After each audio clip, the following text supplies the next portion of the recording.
Hey family, hey family, hey family. It is your girl. Don't act like y'all know me out in these internet streets. It is your girl, Miss Michelle D.I., honey.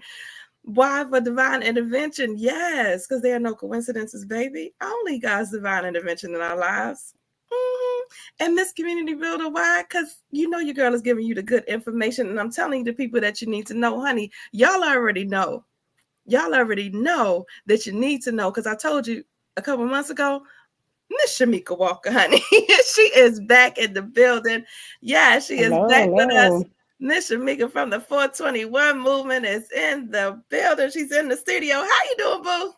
I'm good. I can't complain on this Wednesday. I'm ready for the weekend though, because I'm trying to go out in these streets. Living for the weekend. I ain't mad at you, boo. I ain't mad at you.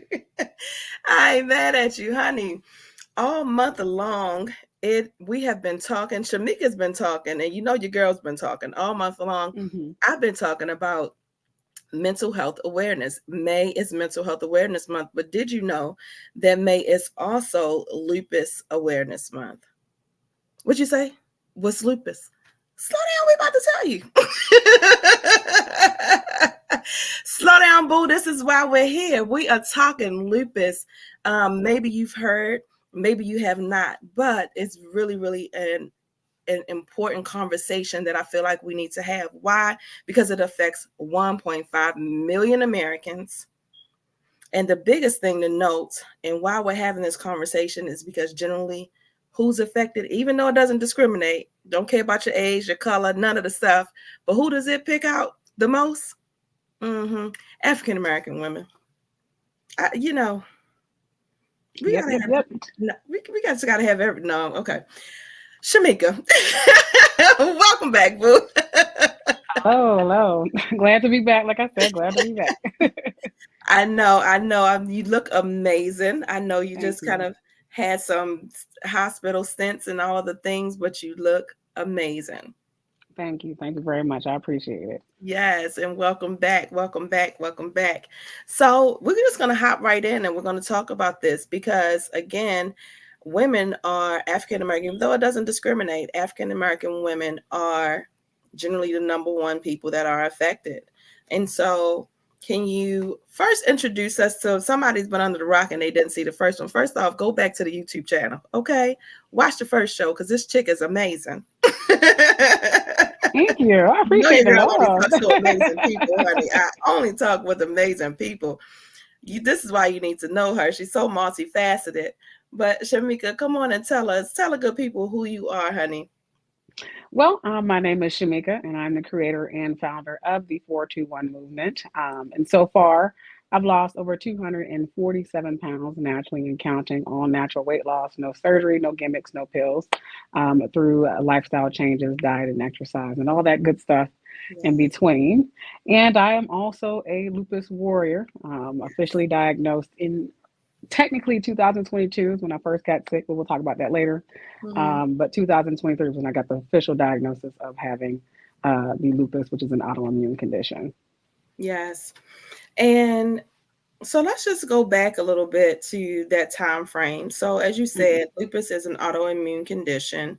hmm Um, can you tell us a little bit about what was going on and how did you even find out that you had lupus? Let's see, how can I put it short and simple? So I first fell ill in October, late September, October of 2022, after a Seattle, Washington trip for my job. I literally went to work, got on the plane, came home, and the next day my life was never the same. I woke up with severe pains in my stomach. So I had went to the doctor and they had gave me some medication, thinking the pains would go away. Well, over the next couple of weeks, not only did that pain get worse, but I started to have swelling, or what I now know is swelling and inflammation in my lungs, where I wasn't able to breathe. So I was back and forth in the hospital for that. I was having chest pains, severe chest pains. Um, I was having eye inflammation. I was having, I hate to get vulgar, but I would say gunk coming out of my eyes. Sure. I was having scalp inflammation where I was having scaly skin in the scalp. It was a lot happening at that time. My whole body was under attack, not just one specific area. I was having pain in my knees. I had rashes on my face, which we'll talk about a little bit later, and it was just a madhouse. So it took several months to get a referral to a rheumatologist that still didn't have any information for me when I was living in Atlanta. And it still took another several months for me to go back home to Cleveland Clinic in Ohio to get an official diagnosis of lupus. That's just to kind of sum it up for you guys. Okay. That, it sounds like a lot. It was. It was. That's why I had to condense it down because there was a lot going on at that time. I'm sure, and I can only imagine. Now, let's just roll back real quick because, and I was like, let me just pull up this official definition for lupus. So lupus is a chronic long-term disease. Chronic means long-term. Disease that causes inflammation and pain in any and every part of your body. Like, it just doesn't even discriminate. And so autoimmune disease means that it affects your immune system, right? Yes. It includes your immune system. So the body usually fights infection. It attacks the tissue like your body turns on itself. Yes. And so that's what autoimmune is. It attacks the healthy tissues instead of fighting the infections and diseases and things like that. Yep. So And go I ahead. and I and I would like to. So the best way to explain it, because some people's like, oh, it attacks healthy tissues. What does that mean? Think Yeah. of friendly fire, right? Think of like in the military when they are trying to attack the enemy, but in reality, they might go and shoot, and they actually might attack their own people that are on the battlefield as well. That's what they call friendly fire, or Mhm. maybe a friend might get in the way when you're trying to do something and they get hurt in the process, that friendly fire. So that's exactly what an autoimmune condition is. It's that friendly fire against your own body. That's a great explanation. That's a really great explanation. This says the most common places affected are your skin. And Mm-hmm. so you talked a little bit about having a rash. They call it the butterfly rash because it looks like a butterfly where it circles here and circles there, almost like it has Yep. wings and comes down. And your Mm-hmm. nose is, kind of red. It just looks like a butterfly. The malar rash. And then your joints. Mm-hmm. And also your organs, your kidneys, your heart. Um, it just affects many parts of the body. And so that's why it's really hard to figure out if it's what it is or not. And I'm sure they probably gave you some other diagnosis and were treating before they Mm-hmm. really figured out all the things are not working.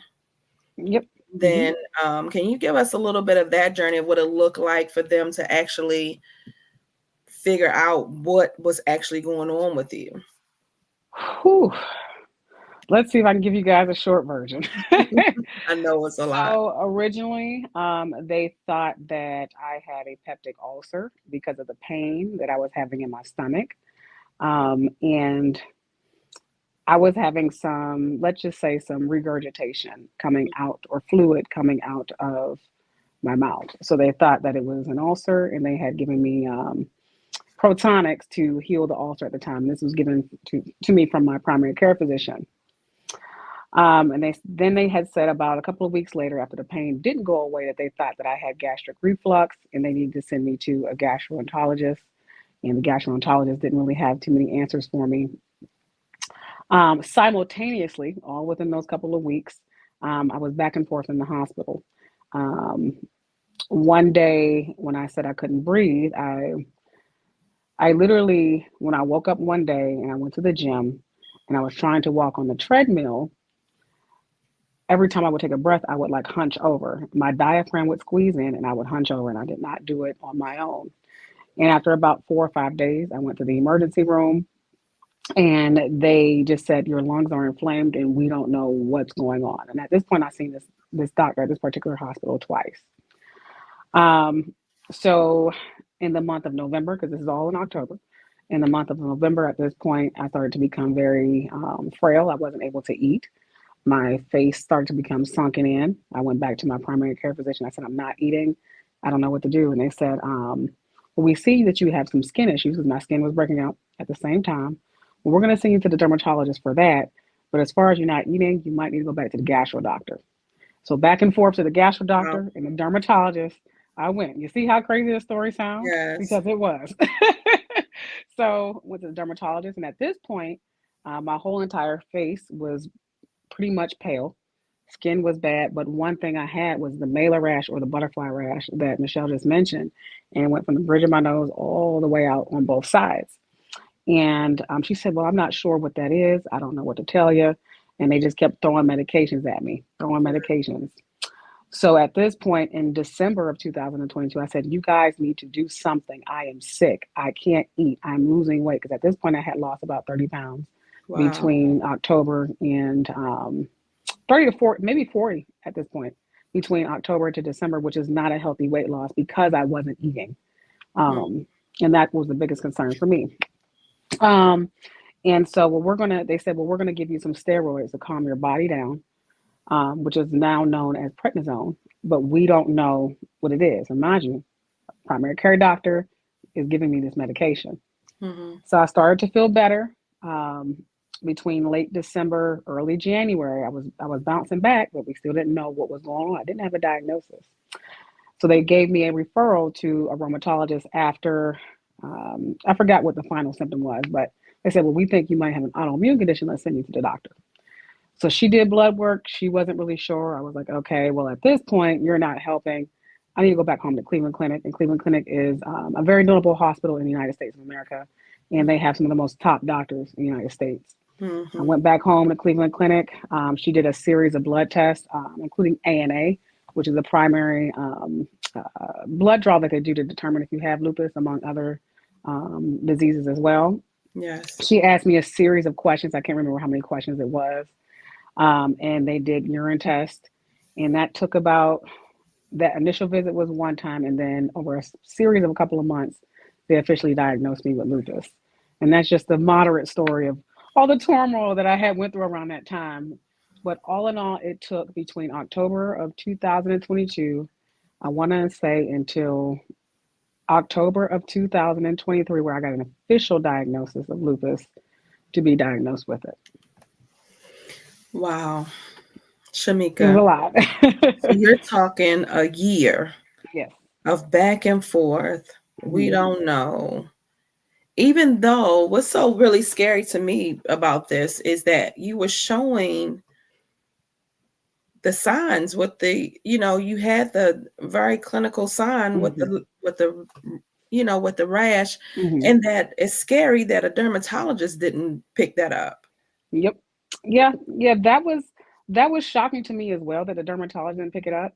But I think a lot of times, because I try not to get too upset with them because they go based off practice, right?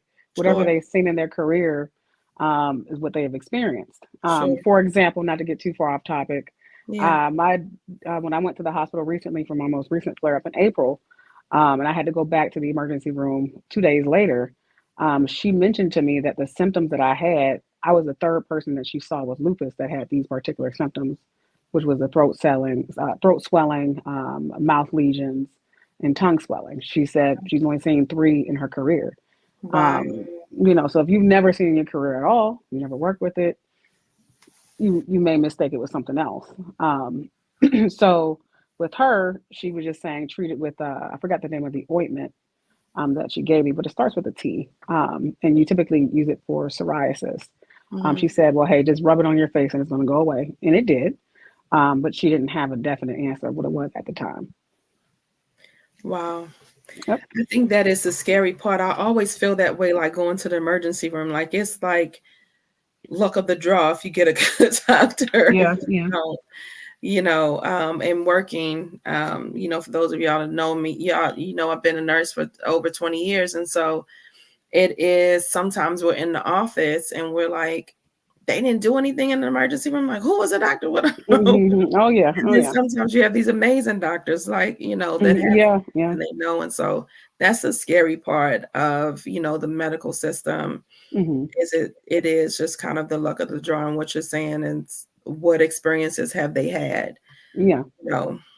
And Yeah. so that's one of the reasons, guys, we're saying, like, don't not go to the doctor, though. You know Yeah. what Oh, I mean? absolutely. Absolutely. You have Like, you don't have not to. go to the Yep. doctor. Yep. But I do say, I do love the fact, because I know in this, I'm sure you were advocating for yourself and Mhm. saying, hey, something is going on, and not just saying, oh, well, they sent me home, because a lot of people will sit home and suffer because they're like, Mhm. well, I saw the doctor and they can't figure it out. So, you know, and then Mhm. they sit home and they suffer anymore, or they think the doctor won't do anything. You know, Mhm. don't ever assume. You Mhm. know what I mean? Absolutely. It's always best to just go and get checked out. You know, even if Absolutely. you have Mhm. to. Like, I could imagine at this point, were you online Googling symptoms and possibly what Yeah. could be and all of the things. Like, I could just Yeah. imagine that, you know? Yeah. Yep. I was looking up everything possible, trying to figure out what I had going on. And the funny thing is, autoimmune condition did come up, but it wasn't specified to lupus. I saw, I think it was short. I can't pronounce it. It's called Short. Shindrans. Yeah. Yeah, that one came up. I had, who was the other one? Rheumatoid arthritis came up, but lupus didn't. So Yeah. I found that kind of funny, but whatever. Yeah. Yeah. So. And guys, you know, she was saying that she was sent to a rheumatologist. A rheumatologist is a doctor that specializes specifically in inflammation. And so any disease, or, you know, chronic disease with mainly with inflammation. Um, and so they cover a gamut of different types of disorders. But that's why she was sent to a rheumatologist. And so you finally get to a rheumatologist, and what happened when you got there? Well, the first one, she did blood work. Well, I was telling her all my symptoms, the one in Atlanta. She did blood work and she said, well, I'm not really sure exactly what's going on. Your blood work appears normal. I said, no, I don't think this is normal. And then I went back and I said, well, can you do something else? Because they didn't send me here for no reason. So she did another blood draw. And she said, well, I'm showing that you might have syndrome, whatever the S word is, but I'm not really too sure. And she wanted to space my appointments out months at this point. So I said, absolutely not. I'm not going to come back in 2, 3 months. I need to know now what's Right. going on. I've been playing around. I got Truly, thousand this is dollars my in medical life. bills. Yeah. So at this point, I said, okay, I'm going somewhere else. So I asked for my primary care physician to send me, give me another referral, and I went to Cleveland Clinic.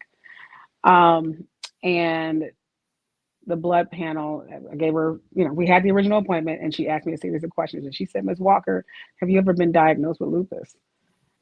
Based off the questionnaire, didn't even do the blood work yet. And I said, no. She said, I don't want to speak too soon, but I'm thinking this might be it. Are you familiar with this disease? Do you have any family history of autoimmune conditions, specifically lupus, blah, blah, blah. So I gave her my history. And she said, well, we're going to do a complex panel or panel of blood work, and we're going to have you come back and we're going to do it again. And Yeah. they're going to watch over a period of time.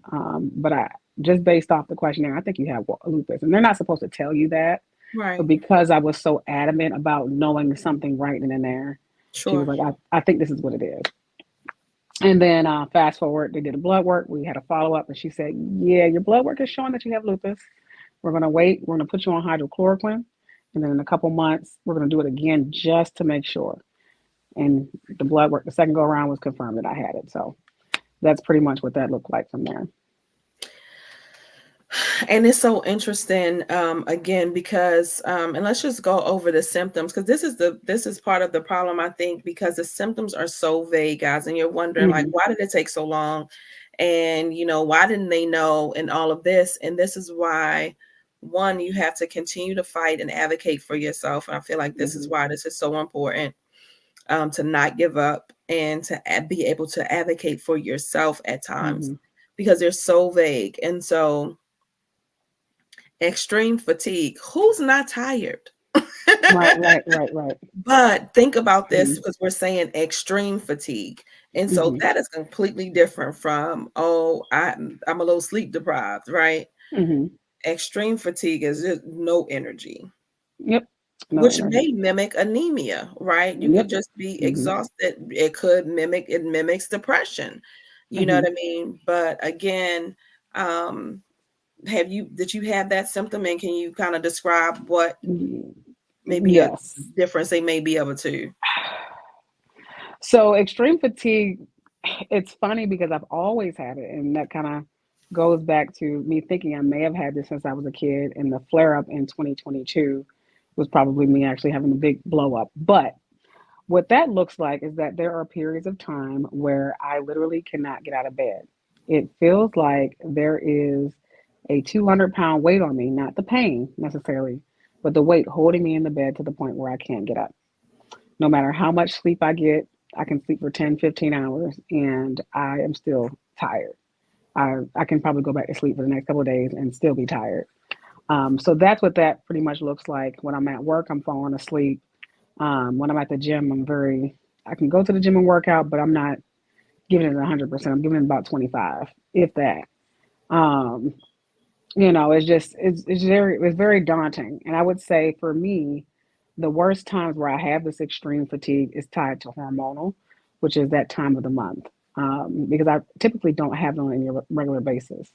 Um, so yeah, just around that time frame. And and then I think that's the biggest difference to note. So when you're anemic, right, and you're Mm-hmm. tired or you're feeling, it's a different tired. It doesn't feel Mm-hmm. like you just slept and you can't, you know what I mean? Mm-hmm. Like it's just a different tired. Even when you're depressed, you can get up and function. Mm-hmm. But that just sounds like you're not even able to get up and Yeah. function. Yeah. Very, very hard. Mm-hmm. The pain or swelling in the joints, swelling in your hands, feet, around your eyes. You talked about having the swelling in your eyes. I could just imagine some people might think, oh, I just have allergies, or I have arthritis, Mm-hmm. or, those things. And so, what can you say about the pain and the swelling, the joints pain? Okay, so I've had mostly swelling, not necessarily pain. And I can say I've been blessed in that regard, thank God. Mhm. Whew. But the swelling around the eyes get really puffy. My lymph nodes will swell. I might get swelling around the knees and the ankles, but I've never had any severe pain. So that's just what it looks like for me. Yeah. One young lady that I know that has it, the pain is so severe she can't get out of bed. Oh, It's not a tired, she just can't get out of bed. It hurts so bad. So yeah. those are the two differences between her and I. And that kind of goes back to everybody, it affects differently. Differently. So for me, I don't have that too much of that issue. Then you have headaches, low Yes. fever. Hmm. This other says sensitivity to sunlight or fluorescent light. Yes. And this other one you talked about in your one of your videos was the chest pain when you're breathing deeply. Yes. Yes. So the chest pain came with a flare. And that was the first and only time was in 2022 with the chest pain. And Mm-hmm. it simultaneously came with the lung inflammation as well. But very hard to take a deep breath in. It would hurt so bad. But on a regular basis, I don't have that issue. In regards to the sensitivity to sunlight, that's another symptom that I've had since I was a kid. But I don't think nobody recognized. But every time it was like really hot and the sun would beam, I would put like my head down. I could never look, straight ahead. And I would feel real tired or fatigued in the sun. But when I got under some shade or got in the car, it would be fine. And we just thought it was because of my weight and things like that. Um, but in reality, I think it was because I had lupus back then, and they just said no. Sure, Yeah, sure. I mean, these symptoms are so vague. yeah, mm-hmm. You Because know, and they mimic other things. So they mimic mm-hmm. so many other things. So then you have hair loss, Yes, sores in your mouth and nose. mm-hmm. It says your fingers and toes turning white or blue, Yes, like feeling a numbness type of feeling. And that's the Raynaud's disease. And so I could just imagine, it seems like most autoimmune diseases come on with stress. See, at this point, it used to be that high blood pressure was the number one silent killer. And now mm-hmm. stress has taken that over. Yep, And mm-hmm. so I could just imagine the reaction that your body is having in the amount of stress that you're having and how that Mhm. may contribute to a flare. Can Yes. you speak to that at all? Whew. You know, like I just mentioned, like I said, I think I've always had this, but I never had a flare, Mm-hmm. or a severe flare, I should say. And so in 2020, when my mom died, I had poor lifestyle choices. I was drinking a lot when my mother passed, partying a lot, just trying to forget and numb the pain that I was feeling at the time, and Yeah. mourning her death. Um, and so much so, I think that part of those factors may have contributed to the big flare that I had in 2022 was my lifestyle choices. Mm-hmm. Now, whether that's true or not, I can't prove it, but I think I wouldn't be surprised. Put it like that. I agree. So, being depressed, being stressed out because of finances, you know, lifestyle changes or lifestyle habits. I think all of that contributed to the biggest flare that I had in 2022. Um, and it's funny because when I was in Seattle at that time, again, I was very depressed. I was very lonely around that time and on that trip, and I just didn't have the best lifestyle at that point, and I think that's what contributed to it. And at Hmm. that point, you're talking a couple of years of just bad Hmm. decisions. And yep, drinking, vaping. Vaping is terrible for you. Please stop doing it if you're doing it. But vaping, the e-cigarettes, Yeah. just not sleeping like I should, and still trying to be as healthy as I can be, which I wasn't. And I think that contributed to a lot of that. Surely, surely. Well, and it's one thing to be grieving. I mean, who Hmm. who makes great choices when they grieve? Most people don't. Yeah, You know what I no. mean? You're going to, try to cope and Hmm. mask pain however you Hmm. can. And so, completely understandable between food, drinking, smoking, Hmm. Yep. sexing, like all of the things. Hmm. You know what I mean? Absolutely. Like it just is what it is. For anybody that is thinking that they may be or may have symptoms or may, just want to have more information, lupus.org. I have this Lupus Hmm. Foundation of America. Lupus.org is a great resource. Hmm. Also, Shameka is doing, I love your every day, you're sharing messages for Lupus Awareness Month on her Instagram page, giving more information. Shameka, what else do you want to share about lupus at this point? You've had it for a little while. You've had a flare. I'm sorry, before we go there, I'm sorry, I meant to ask you about your flares. And can you tell us a little bit about a flare and what the flares are and how they show up? Whew. So I'll say what it looks like for me, right? Okay. So a flare for me, this particular one, it started with tiredness outside of me normally feeling tired for that time of the month. Because I mentioned I only get tired around, that time of the month. And I said, Mhm. okay, there's that. Then I started to get a tingling or a numbing sensation in my mouth. And 2 days later, my mouth broke out into lesions and ulcers. Another day after that, I want to say 3 days. So it was about a 4-day process. My throat began to swell up, and I was unable to swallow, and I had a lot of severe pain. And so the fifth day, I had to go to the emergency room to pretty much get checked out, and that's when they admitted me because I was unable to swallow. But it was a very slow progression. And so I would say, and what I've noticed for myself and those that have lupus, it starts off with a symptom that's out of the norm for you. So typically, if you have skin issues all the time, or skin inflammation, or if you have maybe loss of taste all of the time, that's not out of the norm. But when you experience a symptom that is out of the norm of what you normally experience, that may be a sign of a flare. And that's the best way to explain it. So once I had that tiredness, I should have picked it up, but I didn't. And it kind of led to the hospitalization. Um, Again, the biggest thing to remember for anybody who may think that they may be experiencing some of these vague symptoms or something has been going on and they haven't figured out what it is yet, um, the biggest thing is to remember to advocate for yourself. Hmm. Again, simple blood tests, right?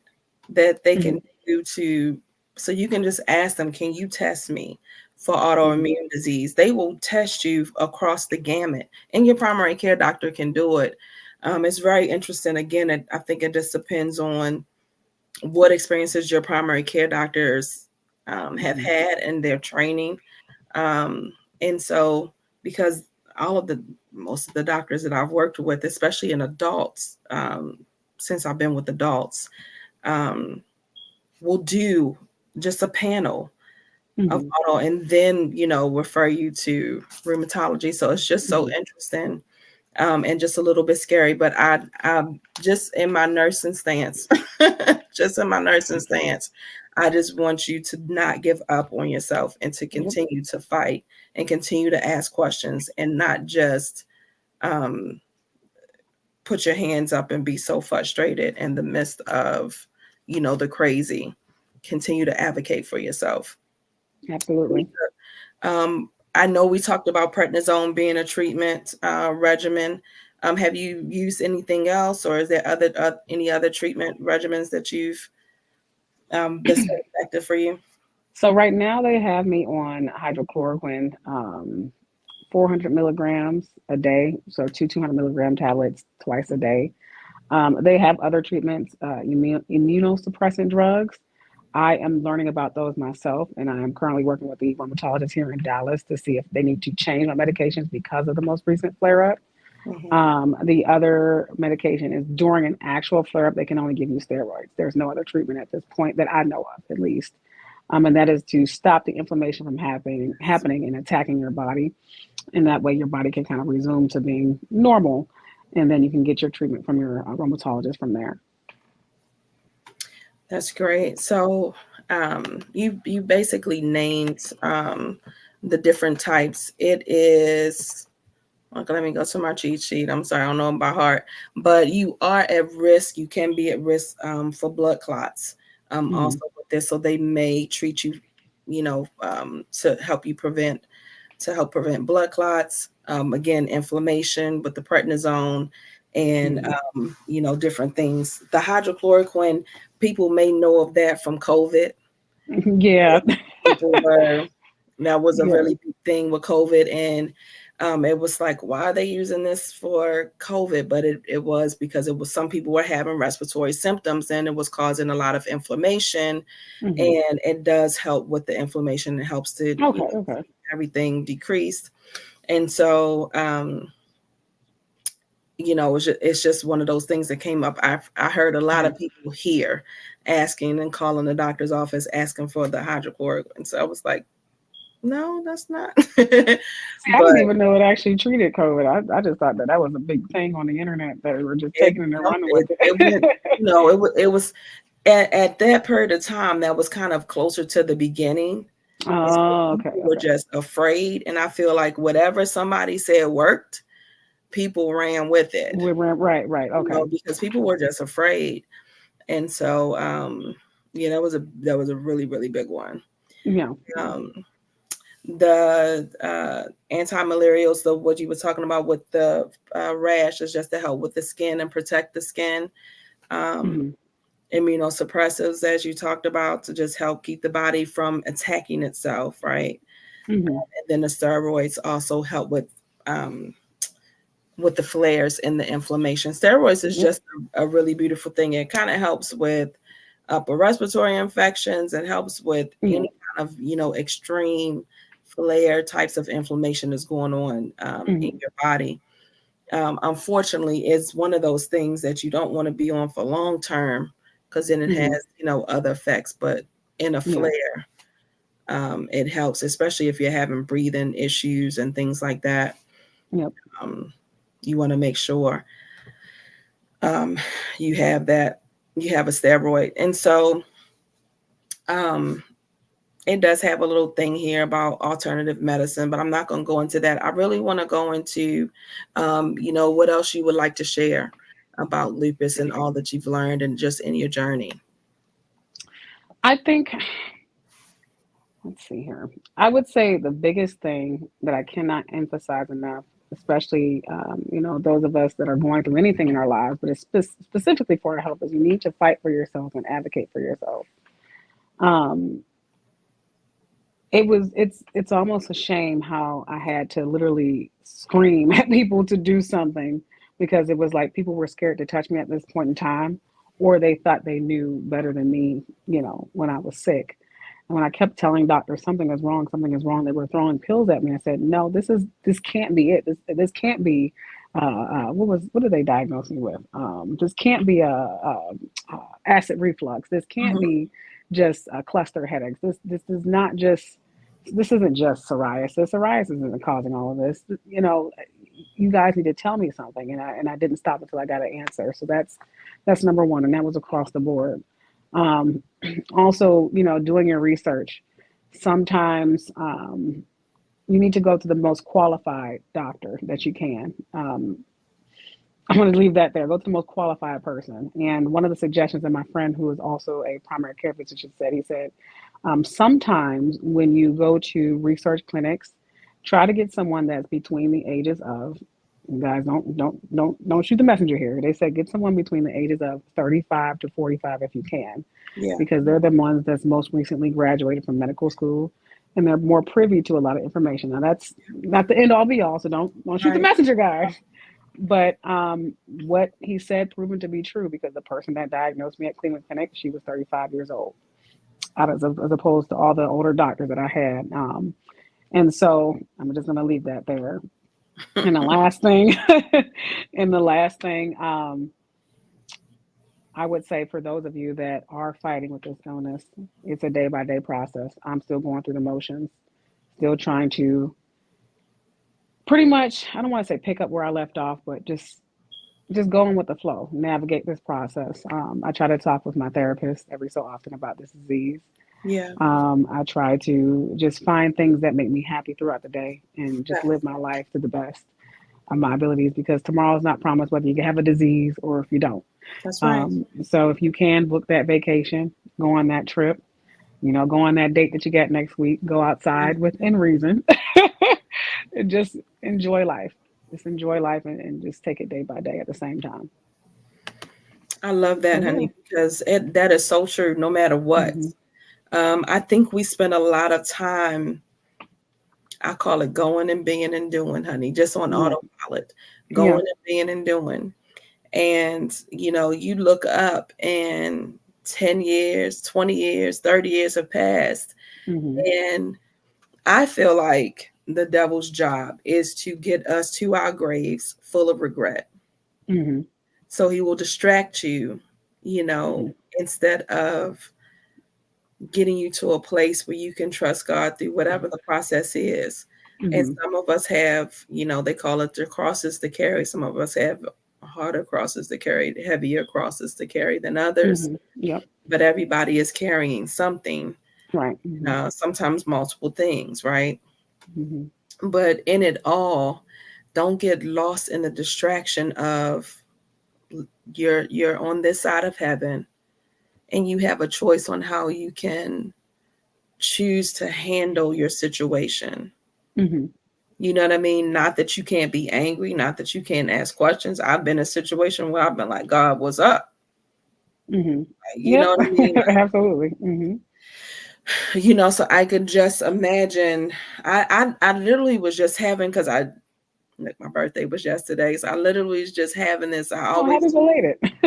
yeah, I always do this, just self-reflecting thing when I'm, get close to your birthday. It's just something that happens, right? And I sat up and I thought yesterday, and kind of the day before, I started thinking, I've been here in Texas for 9 years. Hmm. And I thought about my baby girl being 5 when we moved here. Now she's 14.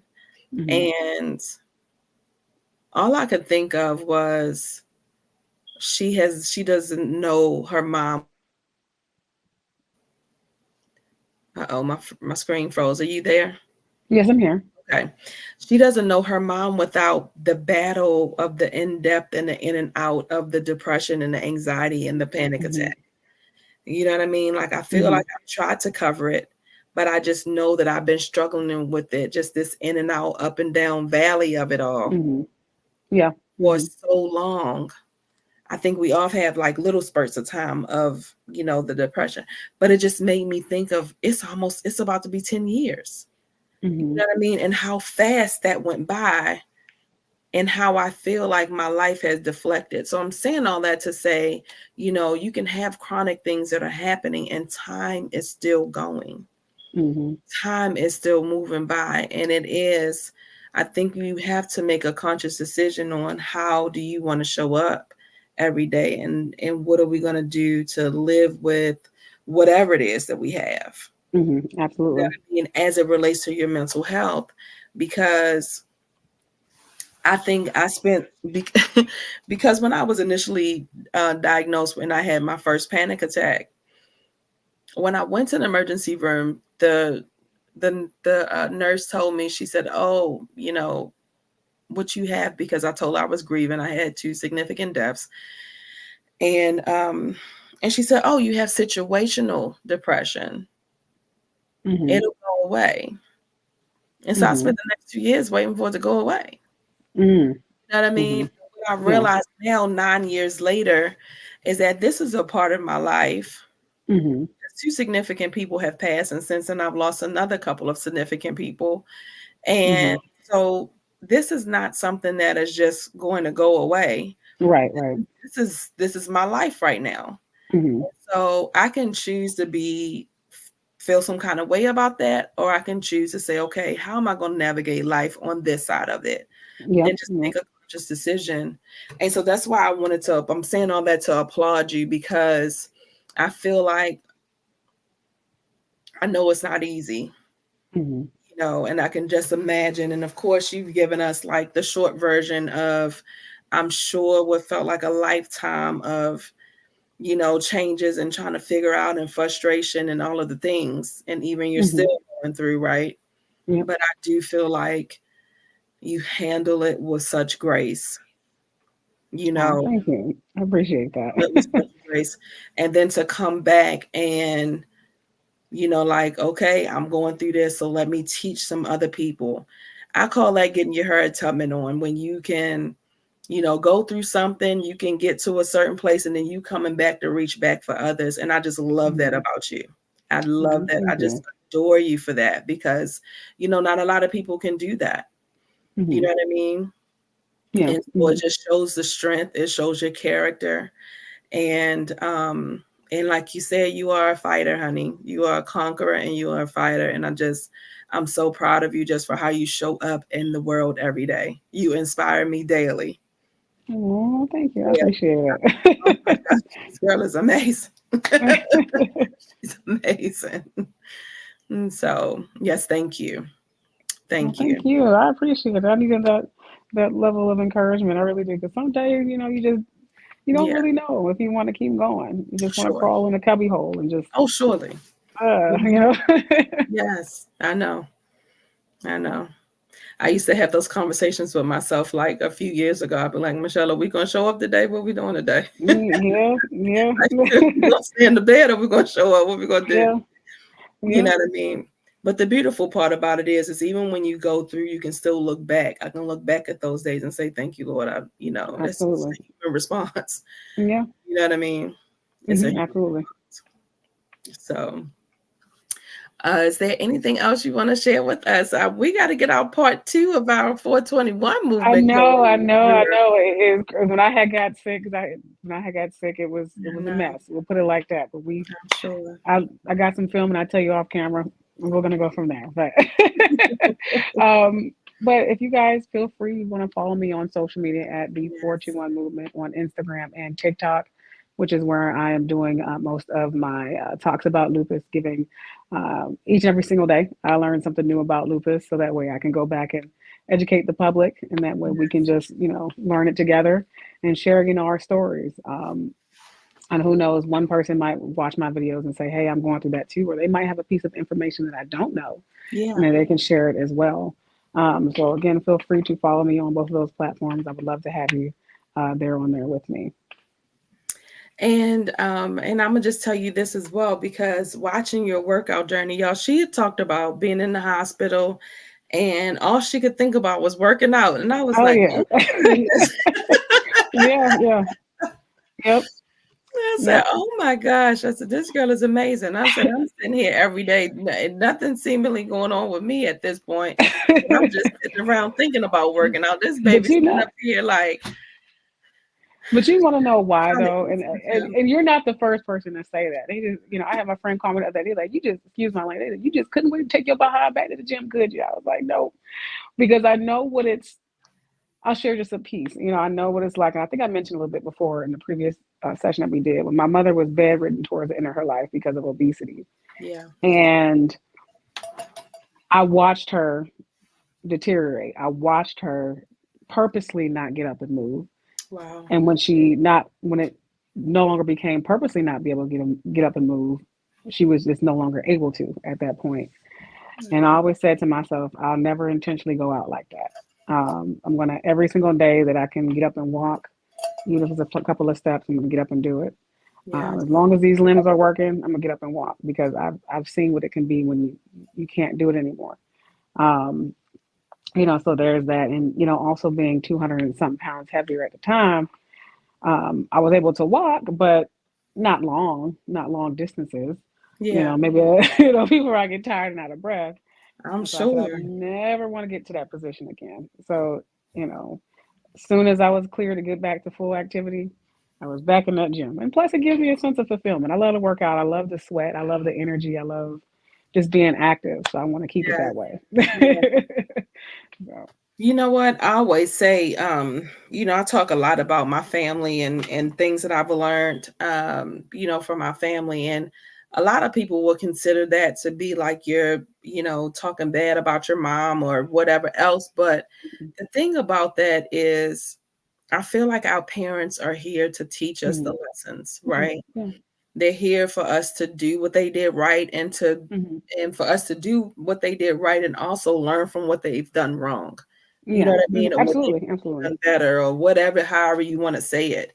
Yeah. But say it to make yourself feel better. But you know Yeah. what I Yeah. mean? Who's perfect, right? Yeah. There's Absolutely. no Absolutely. parent that is perfect. And so I always say I'm striving for my daughters to be better than me. Hmm. You know what I Yeah. mean? I'm praying for them to be better than me. I'm praying Yeah. for them to learn from the lessons, you know what I mean? Hmm. Mistakes that I've made. And I call it a blessing when they do. Yeah. Yeah. I mean, and so I feel like your mom is down there, like, Yeah. Yeah. I'm Well, saying down there, she excuse always used me, up to, there, smiling yeah, out there down there. Sorry. she always used to say she wanted me, she always used to say she wanted me to be better than her. She always used to say that. Yes. And that's a whole other conversation. But I think one key takeaway is that, because you mentioned something that was key, and I wanted to highlight that, and I'm gonna stop talking. No, But you you said a lot of times, you know, people or our community says, "Oh, that's talking bad about your parents." I also think two things can be true at once. Number one, you could have had the best parent in the world, but they also had flaws. yeah, Everybody in this world, including myself, has that's flaws. right. That's right. And unfortunately, her obesity was her flaw. And her inability to get up, and fight that was her flaw. And that's so many other people flaw in this world as well.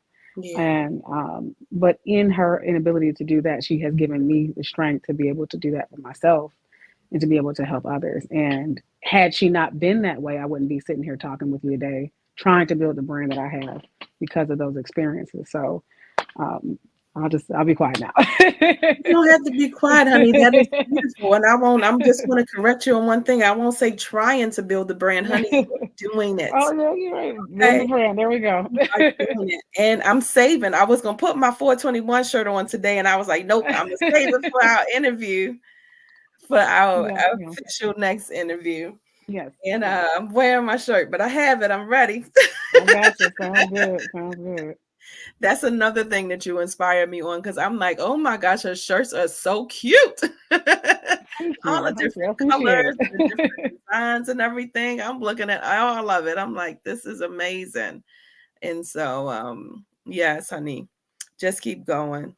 Just keep Thank you. going. Yeah, You I know, will. I think another important thing that you said, again, as May is Mental Health Awareness Month, is that you're talking to your therapist. And so Absolutely. that's the one thing to know is that you are not alone. And, Hmm. there's no reason that you have to suffer in silence or you Hmm. feel like you have to suffer by yourself. Like there's no reason for it. You know, Absolutely. Hmm. there are people and resources out there. And so, can you tell us a little bit about that journey with your mental health journey, your therapist throughout this journey? Yeah, yeah. So I've struggled with depression from being overweight all my life. So this is that part is nothing new. But I had realized that I needed to start to talk to someone when I started my weight loss journey in 2018. Because I started to go through like an identity crisis. I no longer was connecting or identifying with the big girl persona. I Uh-huh. guess I would say that's a whole other conversation. But so I started to my mind kind of just started to do a switch, and I needed help with that. So um, I had started off with therapy in Ohio. She was a great help. We kind of broke down a lot of things that happened in my childhood as far as trauma, Yeah. things that I had experienced as far as bullying. And she really helped me walk through that. And fast forward to today, I had to go back to therapy. I want to say over the last 6, 7 months. Originally, it was just to just talk things through, but with the most recent flare up, it put me in a bad headspace. It just Yeah. made me just think like, why? Like, why is this happening to me? Why did God give me this challenge? Why? Why? Just why me? Woe is me? That's what I was going through. And I just really needed someone to talk to about that. Not per se, just give me any advice, Yeah. just someone to talk to. And she has been a really big help in just being a listening ear Yeah. to what I've been experiencing and just giving me ways to kind of just cope with the illness and also provide a different perspective. And I love perspective because sometimes when we are in that woe is me phase or that self loathing phase, we don't see things or experiences from other people or see a way out of it, I should say. And she just constantly gives me that voice that I need to hear in order to snap out of it. So that's my therapy journey has been in the short version. That's beautiful. I Thank think you. it's really important what you said about just needing a listening ear. Yeah. A lot of Hmm. people think, you have to be, therapy has this stigma around it and it has to look like this and it has to be Hmm. this, or whatever. And sometimes it is just, you just need a non-biased ear, Yep. you know, Hmm. because sometimes, your family, your friends, and sometimes people just say what you want to hear, which is great, but it's not always helpful. You know Hmm. what I mean? And then they don't want to hurt your feelings. And Yep. then, sometimes people are tired of listening to you. They're like, oh my God, Yeah. we're still talking about Yeah. this, blah, blah, blah, Hmm. all of the things. And so I love that you said that it gives you, just a listening ear, a non-biased listening ear.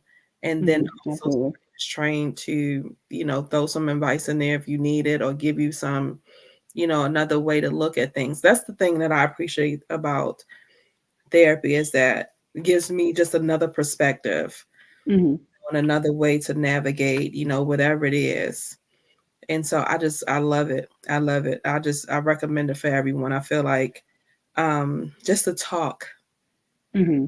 If I feel like you probably went through the same thing where you didn't know how much stuff was in there. Like you don't Oh even know yeah. how much stuff is in Oh there. yeah. Yeah. You get to talk for that hour and some change. You realize, oh, maybe I wasn't as mentally healthy as I thought I was. Well, and it's like we mask and we go on because Hmm. that's what we have to do. Yep.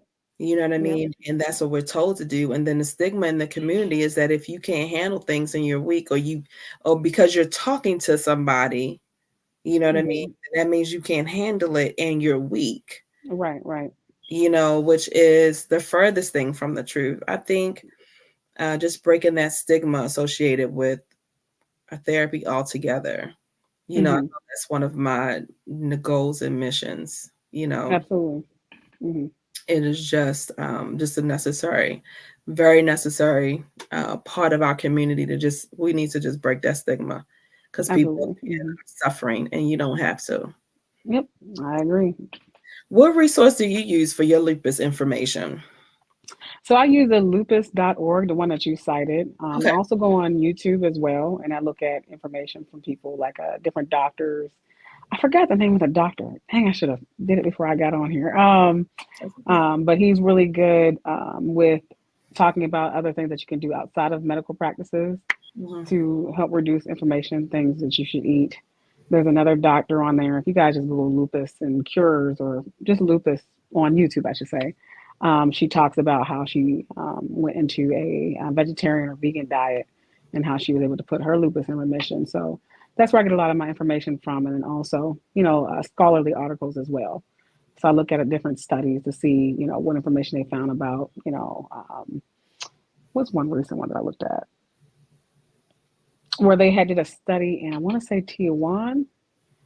I may get the country wrong, and they did a study of the age groups of lupus and the common symptoms that they had. So I look at studies and things like that. But that's pretty much it. Articles, YouTube, lupus.org. Yeah. Follow the articles. Yep. Yeah.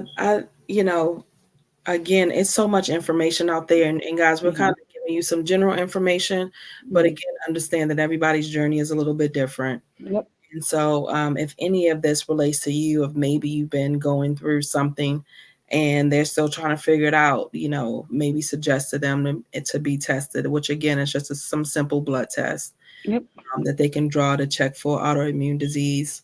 And then they will send you to a rheumatologist for follow-up if your numbers come back high. The last thing, I didn't ask you earlier about the brain fog. We talked about everything, I think, except for the brain fog. And I just wanted again, because the symptoms are so vague. The symptoms are so vague. I just want to come back around really quickly to the brain fog. And how do you distinguish between just regular brain fog and this type of brain fog that you associate with lupus? Oh, that's a good question. I would say the frequency, because typically, like when you have brain fog and you're just a person that's healthy, I would say they call it like a brain fart. You might forget something, or you might have left something on the counter, or, something minor.